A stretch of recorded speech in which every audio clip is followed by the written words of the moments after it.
మారిపోతున్నావు. అసలు నీ గురించి నువ్వేమనుకుంటున్నావు?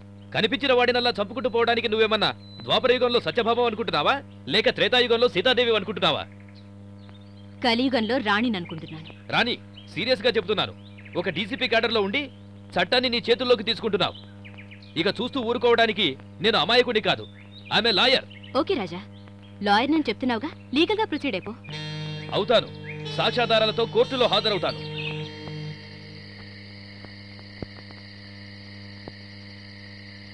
ఏ చంద్ర, శివ నా లవర్. శివ నేను ప్రేమించుకుంటున్నాం. ఏ మళ్ళీ నీ నోట్లోంచి శివ పేరు వచ్చిందో నాలుగు చీరేస్తాను. ఏంటే బాగుతున్నావు? నేను కాబోయే మిసెస్ శివాని తెలుసా నీకు? నా మెళ్ళ మూడు ముళ్ళు వేసేది శివే, గుర్తు. నీ మెళ్ళ మూడు ముళ్ళ నా శివానే. పోవే, వెళ్ళవే, పోవే నువ్వు, పోవే. ఆగండి ఆగండి, నా కోసం మీ ఇద్దరు కొట్టుకోవటం నాకు ఇష్టం లేదు. చెప్పు శివ, చెప్పు. దానికి పెళ్లి చేసుకునేది మన ఇద్దరమేనని చెప్పు. దానికి చెప్పు శివ, చెప్పు. పెళ్లి చేసుకునేది మన ఇద్దరమేనని దాంతో చెప్పు. హలో, రాధా, ఎలా ఉన్నావే? పిల్లలు ఎలా ఉన్నారు? నో డార్లింగ్, వచ్చేస్తున్నాను. I love you, bye.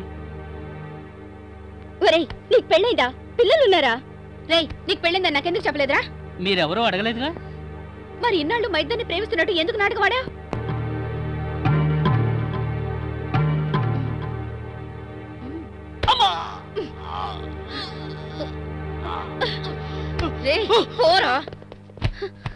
మల్లిక, నన్ను క్షమించవే. మన స్నేహానికి ఇలాంటి వాళ్ళు అడ్డు రాకుండా ఉండాలని ఆ భగవంతుని కోరుకుంటాను. చంద్ర, జరిగిందేదో జరిగిపోయింది. తప్పు మన ఇద్దరిలోనూ ఉంది. జీవితాంతం మనం ఫ్రెండ్స్ గానే ఉందాం.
రాణి, నా కోసం నువ్వు వెతుకుతున్నావు, నీ కోసం నిన్ను వెతుకుతూ ఇక్కడికి వచ్చా.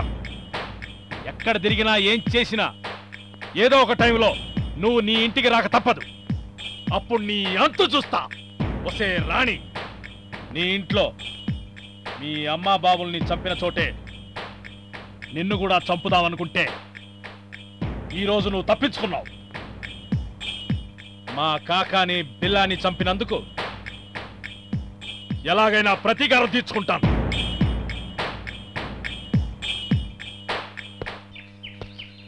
సార్,